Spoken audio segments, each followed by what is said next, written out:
جی D P یعنی gross domestic product. G D P ایک عام استعمال ہونے والا ٹرم ہے جو کہ سرکاری محکموں، کالج اور یونیورسٹیوں اور سیاسی حلقوں میں کثرت سے استعمال ہوتا ہے۔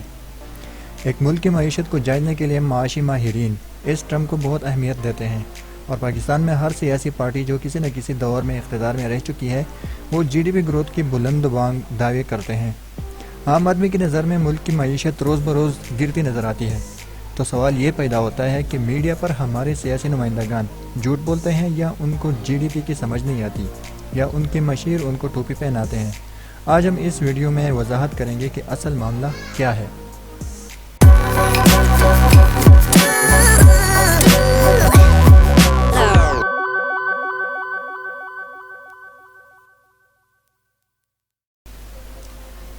جی ڈی پی کسی ملک کے حدود کے اندر ایک خاص مدت میں تیار ہونے والے فائنل پروڈکٹس اور سروسز کا نام ہے۔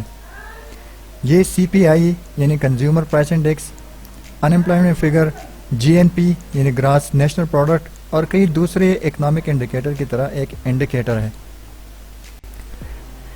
یاد رہے کہ معیشت کی پختگی صرف اس ایک انڈیکیٹر سے واضح نہیں ہوتی۔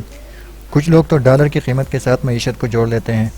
اگر ڈالر کی قیمت کم ہے تو معیشت بہتر، اگر زیادہ ہے تو معیشت کا بیڑا غرق۔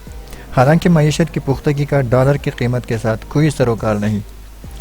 اس کی مثال جنوبی کوریا کی کرنسی ہے، جو کہ $1 کے مقابلے میں 1115 وان بنتے ہیں، جبکہ $1 پاکستانی 156 روپے کے برابر ہے، لیکن جنوبی کوریا کی معیشت پاکستانی معیشت سے کئی گنا بہتر ہے۔ چلو جی ڈی پی کی اس فارمولے کی مدد سے مزید وضاحت کرتے ہیں۔ جی ڈی پی C+I+G+X-M، جہاں C کا مطلب ہے پرسنل کنزمپشن، I کا مطلب ہے بزنس انویسٹمنٹ، G کا مطلب ہے گورنمنٹ ایکسپینڈنگ، X کا مطلب ہے ایکسپورٹس، M کا مطلب ہے امپورٹس۔ پرسنل کنزمپشن کا مطلب ہے کہ ایک ملک کے اندر اس ملک کے باشندے ایک خاص مدت میں اپنی ضروریات زندگی پر کتنے اخراجات کرتے ہیں۔ یہاں پر ان لوگوں کا دعویٰ غلط ثابت ہوتا ہے کہ مہنگائی بڑھنے سے معیشت کمزور ہوتی ہے، یا ڈالر کی قیمت بڑھنے سے معیشت کمزور ہوتی ہے، لیکن اس فارمولے کے تحت اگر مہنگائی بڑھ جاتی ہے تو پرسنل کنزمپشن پر اخراجات بھی بڑھ جاتے ہیں، اور الٹیمیٹلی جی ڈی پی بھی بڑھ جاتی ہے۔ آئی کا مطلب ہے بزنس انویسٹمنٹ۔ اگر ملک کے اندر نئے کاروبار کھل رہے ہیں تو جی ڈی پی میں اضافہ ہوتا ہے، اگر نہیں تو ظاہر ہے جی ڈی پی نہیں بڑھتی۔ اور اگر پہلے سے قائم شدہ کاروباری لوگ اپنا کاروبار یہاں سے منتقل کر کے باہر ملکوں میں کاروبار شروع کرتے ہیں تو معیشت کا بیڑا غرق کر دیتے ہیں۔ سونے پہ سہاگا یہ کہ ہمارے ملک کے اشرافیہ باہر کاروبار اور جائیدادیں بناتے ہیں۔ گورنمنٹ ایکسپینسز کا مطلب ہے کہ حکومت عوام پر کتنا خرچ کرتی ہے۔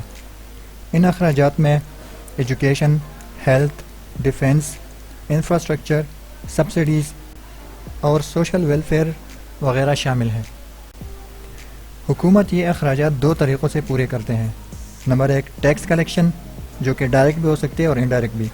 نمبر 2 گورنمنٹ بوروئنگ، جو کہ اپنے سٹیزن سے بھی ہو سکتی ہے اور فارنر سے بھی ہو سکتی ہیں۔ یہاں پر اگر حکومت ٹیکس کے بجائے قرضے لے کر عوام پر خرچ کرے تو جی ڈی پی تو بڑھ جائے گی، لیکن معیشت گھٹنوں پر آ جائے گی۔ البتہ اگر وہ قرضے ایسے پروگرس پر خرچ کرے جو بدلے میں منافع بنا سکے تو معیشت کے اٹھنے میں بہت اہم کردار ادا ہو سکتا ہے۔ آخر میں ہے برآمدات اور درآمدات میں فرق۔ ایک ملک کے جتنے برآمدات ہیں اس سے درآمدات منفی کرے اور حاصل شدہ اماؤنٹ کو فارمولے میں جمع کرے۔ اگر برآمدات زیادہ ہیں تو جی ڈی پی میں مثبت اثر پڑے گا، اور اگر کم ہے تو منفی۔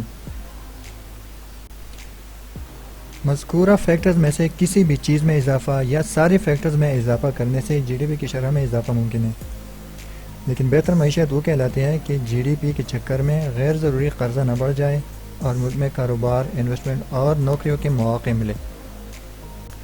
معیشت کی پختگی پر ایک تفصیلی ویڈیو بھی بنا لیں گے۔ فی الحال آپ پاکستانی معیشت کے پچھلے 30 سالہ دور کا جائزہ لیں اور کمنٹ سیکشن میں بتائیں کہ کون سے دور میں معیشت بہتر تھی۔ ملتے ہیں نیکسٹ ویڈیو میں، اپنا خیال رکھیے۔